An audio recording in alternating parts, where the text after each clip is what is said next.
Howdy folks, and welcome to Skippy Guide at Nurburgring, the GP layout.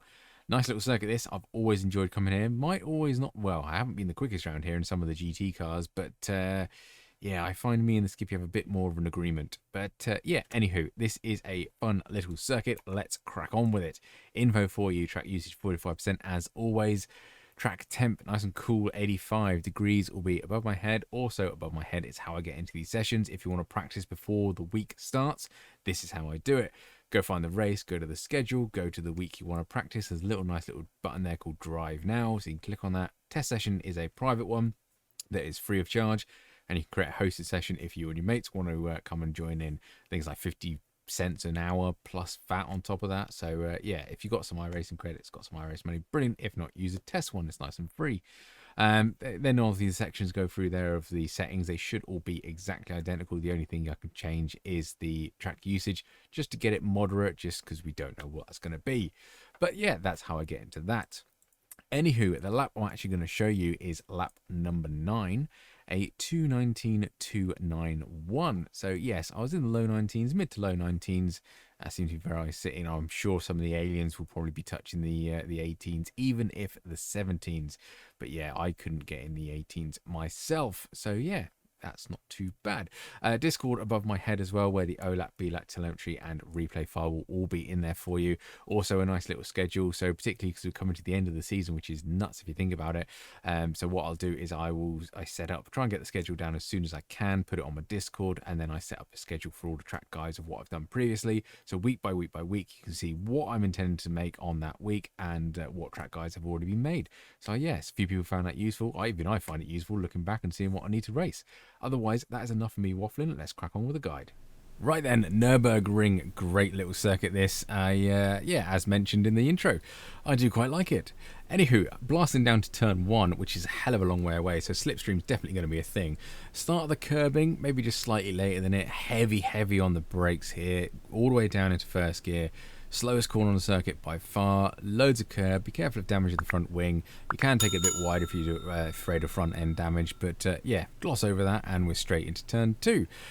Keep accelerating into the apex. I found this was the best way to go through it, and then brake on the apex just to get it turned. It's a wide entry and it narrows on exit, so you want to make sure you don't run too far wide because there is an off track on that AstroTurf, so just be warned of that one. Coming up to turn 3 now, really awkward. I go mid-track at this point, so this is where I start braking. I start aiming for the apex, mainly to try and prevent people dive bombing me up my inside. I want to get on that inside, get on the curb. That is pure fine. You're absolutely no chance of an off-track there. Keep as far left as you can to open up turn 4 the best you can. You can cut it a little bit. That's probably as much as I dare. And you can use this bit of the service road. If you get the AstroTurf, the one before that green concrete, it is an off-track. If you get it right, you get a nice little boost out of there, nice little track extension, let's say. End of the service road here, or the other part of the track of another layout. We brake down into third gear, get into the apex nice and early. It is cambered, so you can take a little bit more speed over here.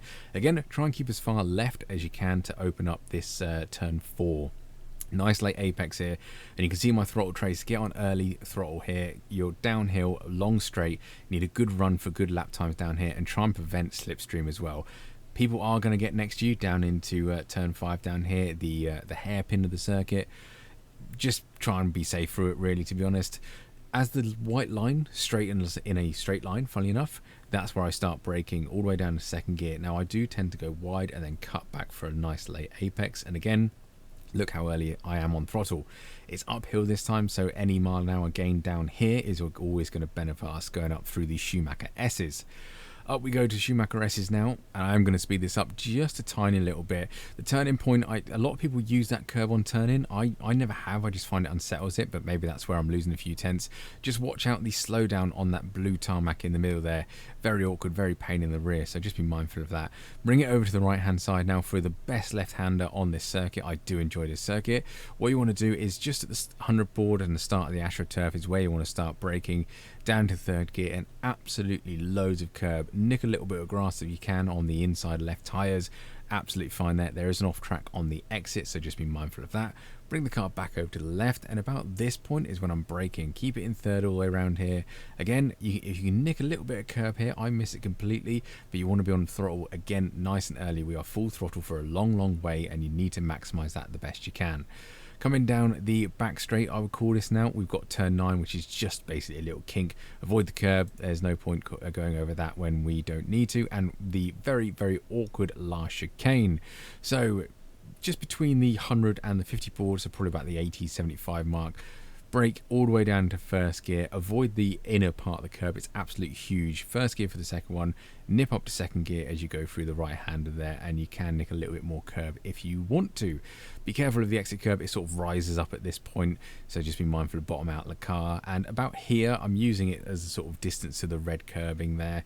Brake down a gear, and what I do is brake and turn at the same time. It's very rewarding, this corner, but you can lose a hell of a lot of time through here. So get practicing, get that car into that pit road wall as much as you can, and then we blast out to the start finish line again. Across the line with a 2:19.291.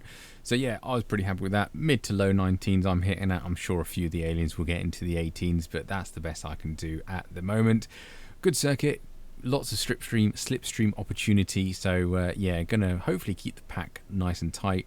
If you do get separated, try and work together with people as well. As I say, long straight slipstream is definitely going to be a thing around here, particularly up to the Schumacher-S's because it's uphill as well.